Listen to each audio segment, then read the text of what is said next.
is on 2 bases right now to Katari's 1. He has to be happy with where he's at right now. A superior tank count, 11 tanks to 5, and an equal marine count, 20 to 19. So the definitive factor here is going to be, can Katari use this air control, this tech advantage in the form of Vikings to come in and really do some damage, not just to the econ, but also to the army of InsaneRabbi. Now, we do see some more Vikings being produced, and actually a reactor on the starport, so he's going to be able to produce 2 units at once. He's producing a lot of Vikings here, essentially 3 starports worth of Vikings due to the fact that that reactor is up, and that is just crazy. And on top of that, we do see a barracks pumping a lot of Marines. I don't believe 1 base is enough money to support all that, but we do see the expansion to the middle over here by InsaneRabbi is about to have Vikings come in and take it out. The SCV that was building the command center does go down, and overall, you know, I'd have to give the definite tech advantage to Katari. He's just coming in here using that air exactly as he needs to. I feel as though he does need to expand behind this.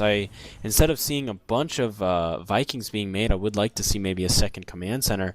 With siege mode up, it's so hard to push into siege tanks that are in siege mode. It's damn near impossible. So, and right here we do see InsaneRabbi actually sieging towards this middle and throwing down a missile turret to try and stop the Viking harass. That's an actual anti-air turret. We'll see if that completes or if these tanks end up taking it out. But we do see both players moving their armies out kind of to the mid. And blue, is InsaneRabbi going to see this army coming out? I don't know. I don't believe either army has seen each other. Maybe those Marines on the right have. But, and they now have seen each other. InsaneRabbi about to lose a tank here and that expansion to the middle right.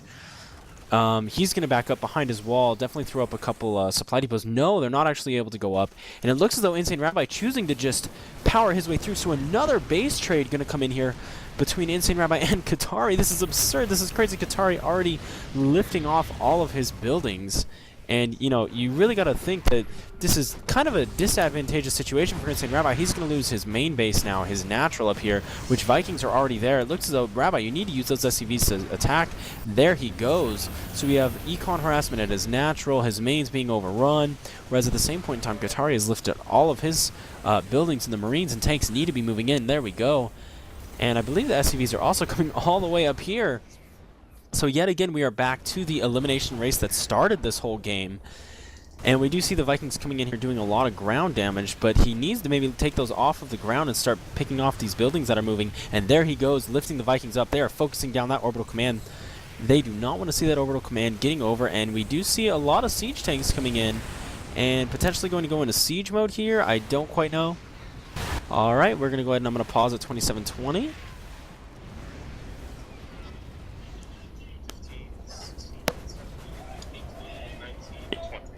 And we will be continuing to sync up over and over. We do see InsaneRabbi charging into his line of siege tanks here.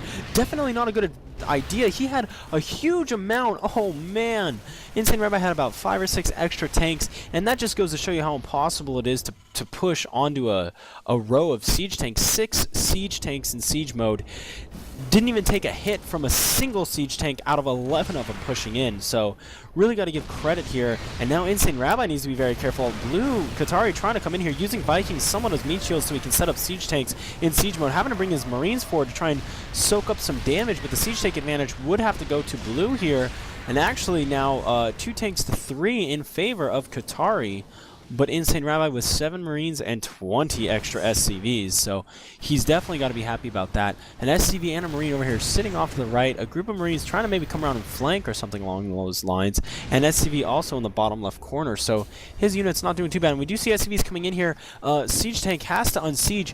The siege tank, when it's in siege mode like that, actually has a minimum range, so anything that is melee, such as an SCV, when it attacks, it has to physically punch, so to speak. And we know, actually it looks as though the siege tank for Katari is trying to get up here so we can guard the command center, but it looks as though the siege tanks are coming in. They're going to try and do some work for InsaneRabbi, and we do see that group of 6-7 Marines coming in here. Are they going to be able to take this tank? Katari trying to micro his tank backwards, but I don't think it's going to matter. He ends up hitting that tree, and there it goes. The mules coming out trying to attack, but it's just not going to be enough. Those 6 Marines, 7 Marines coming in, and looks like 2 more Vikings coming in now for Katari. He's going to try and land these, but he needs to land them a lot faster. He actually went over the Marines. The Marines take out the Vikings, and it looks like there's nothing left in the form for Katari. Katari leaves the game. No GGs, no nothing. 3 or 4 base swaps later, a couple elimination races that lead to both players losing everything they have and having to rebuild from scratch. What a game. Definitely an interesting game. And that guy, InsaneRabbi, you got to give it up to him, man. He's pretty sexy for coming in and winning that one. Definitely, InsaneRabbi was behind in the beginning when the tank marine force of Katari came over and just steamrolled InsaneRabbi's current force. Most people would agree that going 4 racks before tech is basically an all-in kind of cheese build, but everybody knows that InsaneRabbi does not like this map very much, which is why he went for it. And to have the game play out the way it did was definitely interesting. And yeah, so fun game, but don't forget, guys, this was also just a test. Let us know if the video quality comes in good, audio quality comes in good, anything you'd like to see, anything you'd like to hear more about. Yeah, and let us know what we can do to improve, and we hope to hear more from you. So this is InsaneRabbi with CybernetixTV signing out. Thanks for tuning in.